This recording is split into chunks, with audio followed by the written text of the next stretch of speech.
And hello guys, my name is M and today pag-uusapan natin ang pivot table. Sa pivot table ay isa sa pinaka-common na ginagamit ng mga data analyst para mag-group ng mga field at mag-display ng information gamit ang Excel. Okay? At pagkatapos ng video na to, sinisigurado ko sa iyo na kayang-kaya mong gumawa ng pivot table. Okay? So, wag na natin patagalin. Start na natin. Una, kailangan natin ng dataset. So, itong si Kaggle, kung mapapansin nyo, Kaggle, yan. Ito yung repository ng mga dataset. Pwede nyo gamitin yan in public. Okay? Pwede nyo gamitin for practices. So, ayan. Ang gagamitin natin ngayon ay isang HR dataset and ang target nila dito ay ang absenteeism. So, ayan. Wala kang gagawin dyan, kundi i-download yan. So, pag na-download mo na yan, makikita mo yan dyan. And then, i-open mo lang yan. So, ito yung itsura ng dataset natin. Bago natin na umpisahan or bago natin i-start ang ating paggawa ng pivot table, tingnan muna natin kung ano bang meron sa dataset na to. So, meron tayong employee number. Meron din tayong name ng employee. Syempre, yung gender niya. Ayan. Job title. Ayan, department kung saan siya naka-assign. Tapos ang store location, age, kung anong edad na ba niya, length of service, kung gaano na siya katagal sa kumpanya, and yung absent hour, which is yun naman talaga yung target na makuha. Okay? Halimbawa, nag-request ang boss na gusto ko makita kung sino yung may pinakamaraming absent. Okay? So, ayun. And gusto ko din makita kung saang department ba pinakamarami yung absenteeism. So, yun yung target natin, kaya tayo gagawa ng report. At ito yung dataset na meron tayo. So, unang-unang gagawin, make sure guys na wala nang, sabihin na natin, malinis na yung data. Walang mga baka-bakante dyan, walang mga bungi-bungi dyan. Okay? So, next na gagawin nyo para mas madali, Control T. So, press nyo sa keyboard nyo ang Control and then T. Ayan, and then magdi-display yan ng sa Create Table. So, dito, make sure na may header. Kung may header yan, yung tinatawag nating header, ito mga to. Itong employee name, gender. Pag may header yan, click nyo lang OK. So, ayan. Tawag dito guys ay Excel table. Pag meron kang Excel table, mas madali mo manage yung mga data na meron ka. And mas madali din makakapag-generate ng pivot table. So, once naging Excel table na yan, okay, right click mo lang dyan and then mapapansin nyo, nadagdagan yan dito ng table design tab. So, ibig sabihin yan, naka-Excel table ka na. Okay? Then, gagawin mo lang dyan, right click mo lang yan. And then, punta ka na lang dito sa insert. Click mo to, insert. And then, pivot table. So, ayan. Automatically, siniselect niya yung table na meron tayo.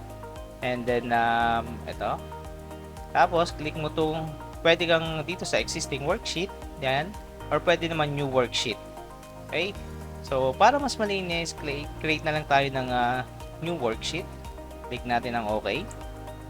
Ayan. So, meron na tayong pivot table. Kung mapapansin nyo dito, ito yung mga header natin. Ito yung pivot fields na tinatawag.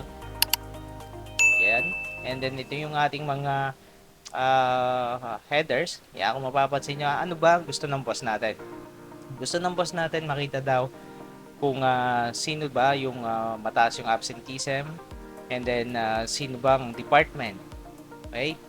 So, ang gagawin natin una, hanapin nyo dito. Siyempre, kailangan natin ng name. Okay, so hanapin natin yung name, ayan. And then, pwede mo naman niya i-click para automatically. Pero, ang ano dyan is, hindi mo minsan makukontrol kung saan pupunta yun dyan. So, best practice, click mo yan. Drag and drop mo yan dito sa ilalim. Ayan, name. And then, absent hour. Okay, so, ito, drag mo lang yan dyan sa values. Ayan, so meron tayong ganyan. So, meron na tayong name ng mga employee and meron na tayo ng absent hour nila. Pero parang pangit tingnan. Kung mapapansin nyo yan, parang pangit tingnan yan.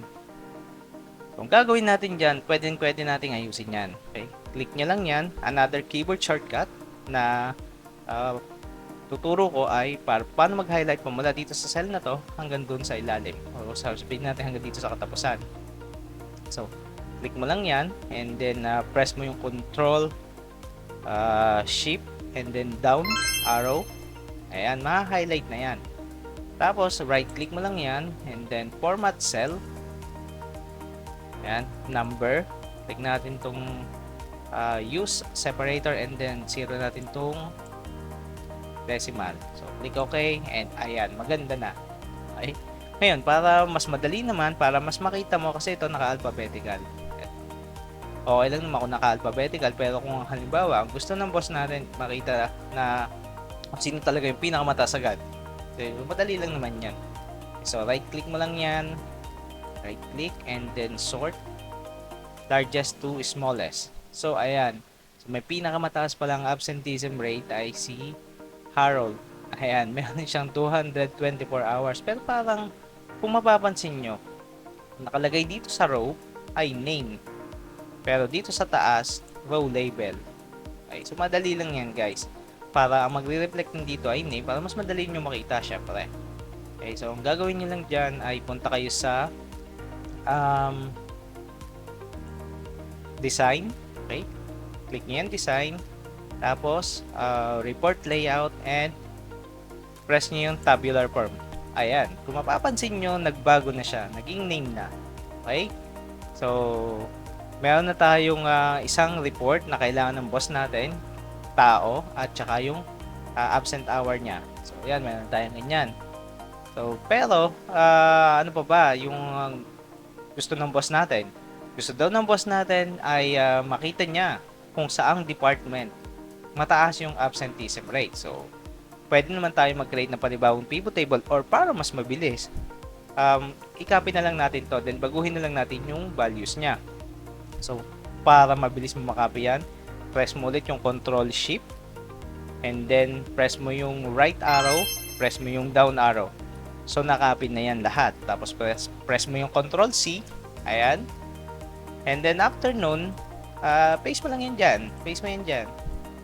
Control B, okay. So, meron na tayong ganyan. Ngayon, para mabago mo naman yan, tatanggalin mo lang to. Ito, click mo lang yan, and then, labas mo lang. Okay, click mo lang yan. Pwede hindi mo na pala i-click yan. Okay? Pero pwede naman, pwede ilabas mo lang din yan. So, anong kailangan daw? Department, kung saan mataas yung absenteeism rate. So, hanapin natin yung department. Click ito, department. Drag lang natin yan sa rows. And then yung absent hour. Okay, kung mapapansin nyo, same lang halos yan. Okay, parehas lang yan. Itong total nito at yung total nito. Okay, parehas lang. Pero, marami tayong pwedeng gawin dito. Okay, halimbawa, ito. Pwede kasi natin, ang gawin natin is yung percentage. Percentage nito. Ayan. So, madali lang yan guys. Click nyo tong arrow na to. Click nyo yan. And then, value, click nyo itong value fields. Okay. So, yan. Pag mayroon na tayo niya, pwede nyo din paltan. Halimbawa, tanggalin mo na lang itong sum para mas maganda. Okay. Halimbawa, percentage. Diba, kung ang gagawin natin dito ay percentage or kahit sabihin natin ayan, sabihin natin percentage. Ay, click na lang natin yan, percentage. So, ayan. And then, sunod na gagawin nyo, pwede, hindi lang sa amin pwede natin gawin dyan. Pwede tayo mag-count, mag-average, mag-minimum, maximum. And for this video, ang gagawin natin, since ang hanap natin ay percentage, click natin itong show values. Ayan, click mo yan. And then, eto, show values as, click mo yung percent of grand total. So, click mo yan and then click mo tong OK. Ayan. So, yan. Kung mapapansin nyo guys, yung percentage ng grand total, di ba, 100%. So, dito pa lang, makikita mo na naman pinakamataas na percentage ng absenteeism ay ang nasa bakery department. Okay, 90% halos kanila na yan. So, meron na tayong insights kung ano ba yung gustong makita ng boss natin. So, syempre, parang medyo magulo pa din. Pwede mo naman ding ayusin yan. Right-click mo lang yan, and then sort from largest to smallest. So, ayan, makikita mo nasa taas. Pwede din naman nasa baba yan, pero mostly, yung nasa taas agad yung tinitingnan. So, 90% guys, bakery yung mataas yung absenteeism rate. So, ano pa ba yung pwede nating idagdag dyan? Pwede naman nating idagdag yung sabihin natin percentage kung alin ba yung mas madami, yung babae ba o yung lalaki. So, pwede natin yan gawin. So, tapin lang natin to. Again, pwede namang i-highlight nyo yan kung maliit lang. Diba? Pa-highlight nyo yan. Then, Control C. Then, press nyo dito, Control V. So, tanggalin nyo tong department. Then, tanggalin mo din tong sabihin na nating kailangan doon natin ay gender, diba? So, pata natin ang gender yan. Ayan. Okay. So, kung mapapansin nyo, diba? Yung mga female natin, 51% and yung male natin ay 48% sa buong ano na to, sa buong business na yan. So, mas madaming absenteeism ang nasa female. Okay guys, so ayan, doon na nagtatapos yung tutorial natin para sa pivot table, and in just a minute, nakagawa tayo ng isang simpleng pivot table kung saan naibigay natin kung ano ba yung gustong makita ng boss natin. Unang-una, ano ba yung sino ba yung mga empleyado na yan na madalas uma-absent or mataas yung madami ng absent. Okay? So ayan yan. And aling ba daw department yung mataas yung absenteeism rate? So ito nakita natin dito ng nasa bakery department. And also, nakita din natin na mas mataas pala ang absenteeism rate ng mga female employees. Okay. So, kung may natutunan kayo sa video na to, sa tutorial natin, huwag niyong kakalimutan na mag-like, comment, and subscribe. And kita-kita tayo sa susunod na video.